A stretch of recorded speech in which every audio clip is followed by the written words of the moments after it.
Tyson, welcome to People in Legal. Thanks, buddy. It's great to see you again. I know. Been such a long time. I know. I think the last time I spoke to you was I was in Byron Bay. You were in Sydney. We were talking about snakes and koalas and all that kind of stuff. Goodness me. Yeah. So you've actually been taking on the legal tech world. For our audience who don't know you, tell us about you. Yeah, sure. So I'm Tyson Ballard. I'm originally from Adelaide, Australia. And for about the last 22 years, I've been in and around legal.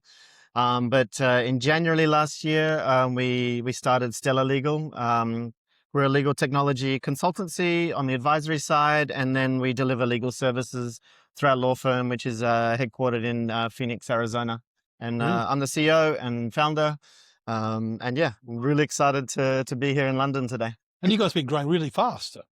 Yeah, we've gone from 4 people January last year to 130 people at the moment. My goodness. Yeah, I think I had brown hair at the start of this stage. So it's been not without its challenges, but I wouldn't do it any other way. What's fueled the growth?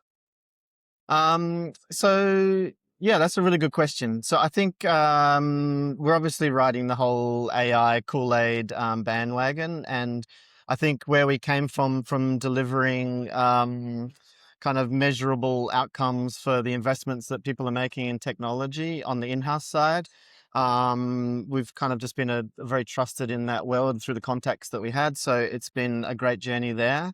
And then what we're seeing is that there's a shift of work going out to law firms like Big Law, etc., to more kind of more agentic AI-led firms. And we are able to kind of not deliver 75% cost cuts and quicker and faster, but kind of measurable outcomes for kind of, especially for the highly repeatable, simple to medium complex tasks. And I think it's kind of snowballed a little bit, like way faster than we thought it was going to be, and very humbling. So I think we're seeing in that thirst for clients to have things done differently, that they're not quite getting that from their old providers. Right. And a lot of your growth's actually in the US. Yeah, we've been growing very, very quickly in the US. We've been really lucky to kind of unite with a kind of trusted business there that had already an existing client base and been able to kind of grow on that. So it's kind of, in terms of percentage for us, like we're about 60-70% in the US, about 30% in Europe and the Middle East, like maybe 70 or 75 enterprise clients. So it's amazing. Yeah, we're having a lot of fun. And the people walking around here at the conference, what kind of people are you looking to connect with? Definitely interested in kind of the honest conversations about how hard it is to change the work that we're doing. Obviously, everything, Dave, right now is honestly just AI. And I still think that there's probably a lot of work on the behavioral side to kind of change that that fear around adoption, which is kind of stopping us at the moment. I'm quite conscious that me being in this world, I feel sometimes I live in a bit of a bubble, and I'm interested to find the people that are, having challenges with adopting it. What lessons I can learn from them on, how can we do it better? How can we help them change the behaviors of the people? Because I really feel that that's kind of like the biggest kind of roadblock at the moment for adoption, because the tools are fantastic. Yeah, they're amazing. Yeah, exactly. But it's the people that make the tools work. Yeah, exactly. And so it's bizarre. Like, you and I have been around in this business for long enough where I'm kind of almost seeing this kind of full circle. The most valuable people in this industry at the moment are the people who can kind of understand the processes and the patterns that lawyers have, and being able to translate from what lawyers do and what the clients want at the end of that into kind of how do we use that into technology that we have disposal today. And what does good AI implementation look like? Yeah. God, I wish I knew the kind of the silver bullet answer to that. I think there's probably some key things around data, Yep. making sure that your data is ready, prepared, and of quality, because basically these tools go out and farm the data that they have. And if you've got crappy, bad data, then it's only going to read that data and make an assumption that that's correct. That's right. And then so I think there's a kind of technical kind of component around kind of the cleanse and the quality of that data. And then I think there's some components around governance and how you use the tool and things like that.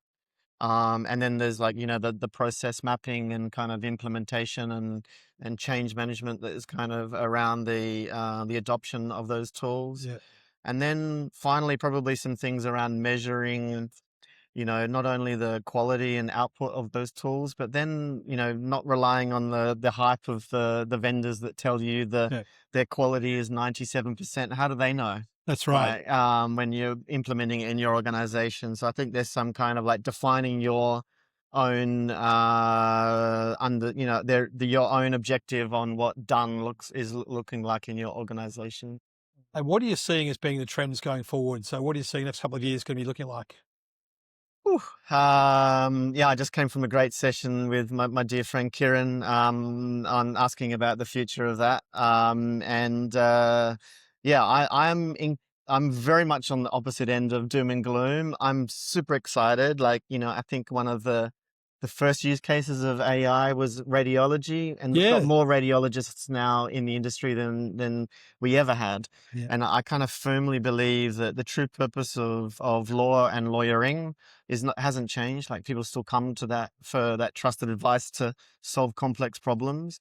So, but the way that we're doing it is differently, is done different now. And so I think that there's going to be more kind of creativity in the way that we solve problems in law, and I'm incredibly excited. Obviously, feels like 26 is the year of the agent, and so we're doing some like really kind of bleeding edge experimentation on what you can do with that. I think the more people get comfortable with, the results of and using of AI, and that, it doesn't need to be perfect because humans make mistakes too. That's right. I think the more we can start to push the envelope on what can be done. Yeah. Brilliant. I'm incredibly excited. Yeah, me too. And amazing. Congratulations on your business. It sounds amazing. Thank you. Yeah. We're having well deserved. A lot of fun, and, we're still making mistakes and learning every day, but we've got some amazing clients, and, the fact that they're trusting us still blows my mind today. Tyson, thank you so much for your time today. Thanks, really appreciate it. So good to catch up with you. Good to see you.